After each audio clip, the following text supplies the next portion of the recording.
செம்மையாக இருக்கும் இந்த பிரியாணி. ட்ரை பண்ணி ஹாய் பாருங்க. ஃப்ரெண்ட்ஸ், இன்றைக்கி அட்வைஸ் குரு சேனலில் பிரியாணி இன்ஸ்டன்ட் பிரியாணி பண்ணுறது எப்படின்னு காமிச்சு கொடுக்குறேன், பார்த்துக்கோங்க. க்ரீன் சில்லி, ஆனியன், ஸ்டார் ஏலக்கி, கசூரி மேத்தி போட்டிருக்கேன். ஸோ சக்கே ஒன்று போட்டிருக்கேன். இது வந்து இன்ஸ்டன்ட் ஏலக்கி 2 3 கூட போட்டுக்கலாம். லவங்கம் ஒரு 4 போடுங்க. ரீஃபைண்ட் ஆயில் தான் யூஸ் பண்ணியிருக்கேன். பின்ன இது ஜாய்பல்ன்ட்டு டிமார்ட் எல்லாம் கிடைக்கும், ஜாய்பல் இது, அது போட்டுக்கோங்க. கொஞ்சம் பிஞ்ச் ஆஃப் போட்டுக்கோங்க. அப்புறமா நல்லா ஸ்டேர் பண்ணி கொஞ்சம் ஷாஹி ஜீரா, இது ஷாஹி ஜீரான்னு, இது ஜிஞ்சர் அண்ட் கார்லிக் ஃப்ரெஷ்ஷு, அப்போவே கிரைண்ட் பண்ணி போட்டுக்கோங்க. அப்போ தான் ஃப்ளேவர் நல்லா வரும். இது கோல்டன் கலர் ஆகிறக்கும் நாங்கள் வெயிட் பண்ணோம். ஆனியன் வந்து கோல்டன் கலர் ஆகிறக்கும் நாங்கள் ஃப்ரை பண்ணோம். நல்லா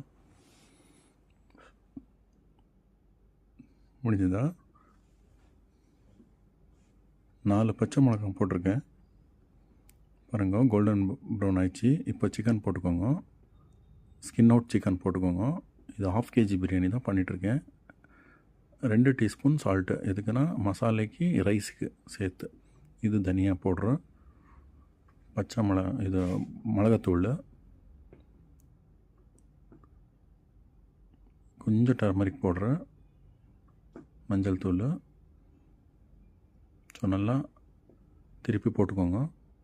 கர்டு, கொத்தமல்லி, புதினா கொஞ்சம் கொஞ்சமாக போட்டு, கர்டு வந்து 250 கிராம் கர்டு போடுங்க. நான் வீட்டிலே செஞ்ச கர்டு இது. 250 கிராம் போட்டாச்சு. நல்லா மிக்ஸ் பண்ணிக்கோங்க. ஒரு 50% குக் பண்ணணும். இது 50% குக் பண்ணிக்கோங்க. அப்புறமா இது வந்து தண்ணி செப்ரேட்டாக முதல்ல வச்சுக்கோங்க. இதில் எல்லாம் கசூரி மேத்தி, ஏலக்கி, சக்கா எல்லாம் போட்டு இது நல்லா பாயில் பண்ணிக்கோங்க. ஷாஜீரா போட்டு கொஞ்சம் 1 ஸ்பூன் கீ போட்டு நல்லா பாயில் பண்ணி வச்சுக்கோங்க ஸ்டார்டிங்லேயே. இதில் அரிசி போட்டு, பாசுமதி ரைஸ் தான் நான் போட்டுட்ருக்கேன், நீங்கள் எதை வேணால் போட்டுக்கலாம். போட்டு ஒரு 50% தான் இது குக்கு பண்ணணும். ஜாஸ்தி குக் பண்ணால் நல்லா இருக்காது, மெத ஆயிரும் ரைஸு. 50%, ஒரு 3 மினிட்ஸ் தான் இது குக் பண்ணணும். 3 மினிட்ஸ் குக் பண்ணி அப்படியே எடுத்து அந்த பிரியாணி குண்டால போட்டுடணும். கொஞ்சம் தண்ணி எடுத்துடுறேன் பாருங்க. கொஞ்சம் ரைஸ் ப்ரெஸ் ஆன மாதிரி தெரிஞ்சால் எடுத்துடணும். நான் பக்கத்தில் தவா வச்சுக்கிறேன் தம் கொடுக்குறதுக்கு.